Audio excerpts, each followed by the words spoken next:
L'événement qui a provoqué la Première Guerre mondiale est le meurtre de l'héritier du trône de l'Autriche-Hongrie. Le 28 juin 1914, l'archiduc Franz Ferdinand et sa femme ont été tués par coup de feu à Sarajevo, la capitale de la Bosnie. L'homme qui a exécuté les tirs était nommé Gavrilo Princip. Cet assassin et ses complices étaient des membres d'un mouvement plus large qui désirait la création d'une Yougoslavie indépendante en la séparant de l'Autriche-Hongrie. Déclenchant quelque chose de beaucoup plus important qu'on anticipait, l'assassinat de Ferdinand a initié une chaîne d'événements qui a mené à l'un des conflits les plus grands et les plus meurtriers de l'histoire du monde. Suivant la mort de l'archiduc, l'Autriche-Hongrie a émis un ultimatum à la Serbie. Insatisfait de la réponse, l'Autriche-Hongrie a déclaré la guerre à la Serbie le 28 juillet 1914, exactement un mois après l'assassinat. Si l'élément déclencheur du conflit est considéré par plusieurs comme étant l'assassinat de l'archiduc, il y avait plusieurs autres causes à long terme en jeu en Europe dans les années le précédent. Certains historiens ont identifié l'impérialisme comme étant une des causes principales de la Première Guerre mondiale. À travers le 19e siècle, des tensions entre les pouvoirs de l'Europe ont fait surface. Des nouvelles acquisitions de contrôle sur des ressources, des marchés et des peuples étrangers par la France, le Royaume-Uni et d'autres pays étaient la cause de ces tensions.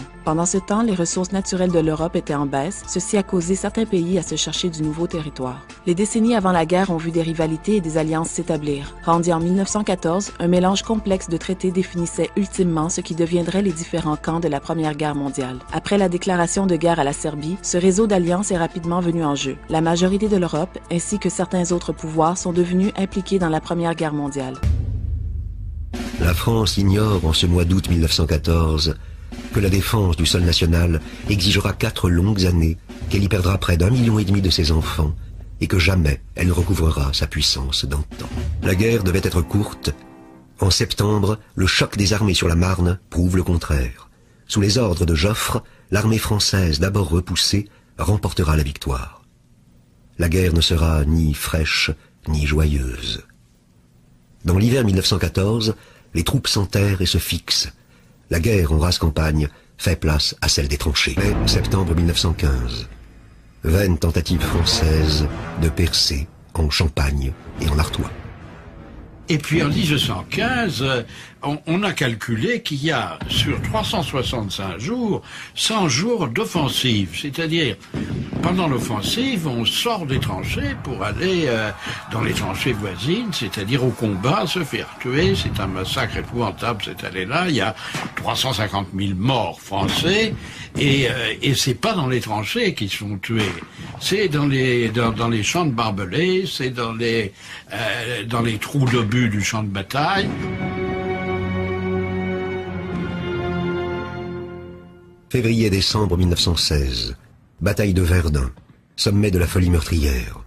Environ 500 000 soldats des deux camps mourront en défendant moins de 100 km². Vous savez, à Verdun, il n'y a pas de tranchées. À Verdun, c'est des trous. À Verdun, vous avez 7000 canons qui tirent sans arrêt pendant des heures. Et si vous allez encore à Verdun, vous verrez que les trous d'obus sont très proches les uns des autres. Il y a pratiquement un trou au mètre carré. Et que par conséquent, des tranchées, ça signifie simplement qu'on relie les trous les uns aux autres. Et que dans ces trous, c'est réellement peu vivable. Parce que c'est plein de boue, parce que il y a déjà des gaz asphyxiants, 1916, que les gaz retombent sur la masse d'eau et la polluent, que donc l'eau n'est pas approchable.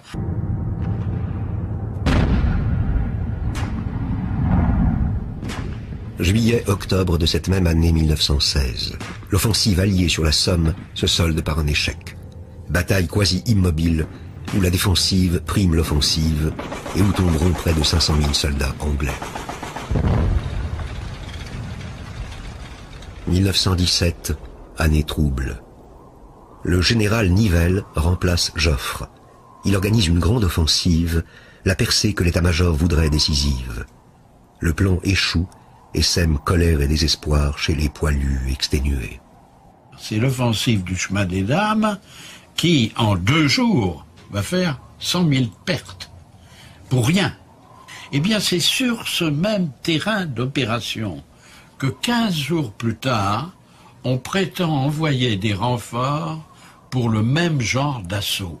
Exactement dans les mêmes conditions et pour une raison qu'on n'a pas dite, mais qui est claire aujourd'hui, c'est qu'on avait des accords avec les Anglais, que les Anglais avaient attaqué pendant la première attaque, et qu'ils allaient eux-mêmes lancer une attaque dans les Flandres et qu'ils voulaient que les Français repartent à l'assaut pour donner l'équivalent et respecter les accords conclus. Et là, les soldats disent non. On ne peut pas être considéré comme du bétail à tuer. On refuse d'avancer pour les offensives qui sont d'avance condamnées.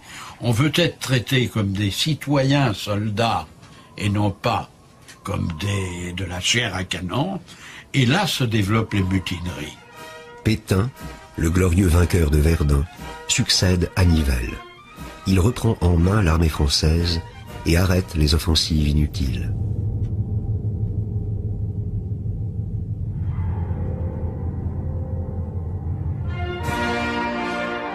Le front oriental, quant à lui, menace de céder, en même temps que s'effondre l'Empire russe sous les coups de boutoir des révolutionnaires.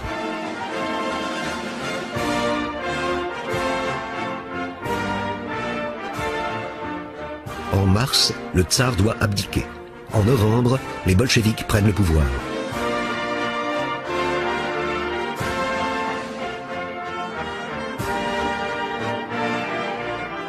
En décembre, à Brest-Litovsk, il signe la paix avec l'Allemagne. Une aubaine pour cette dernière qui peut reporter toutes ses forces sur le front ouest.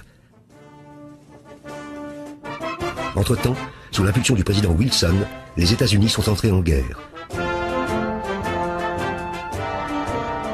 Un renfort économique et matériel salvateur, symbolisé par le débarquement en juin 17 à Saint-Nazaire des premiers soldats américains. Le redressement s'amorce.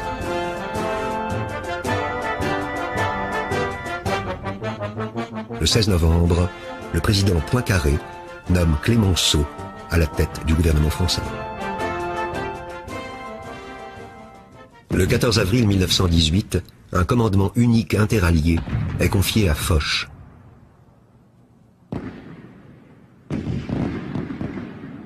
Les offensives allemandes se succèdent.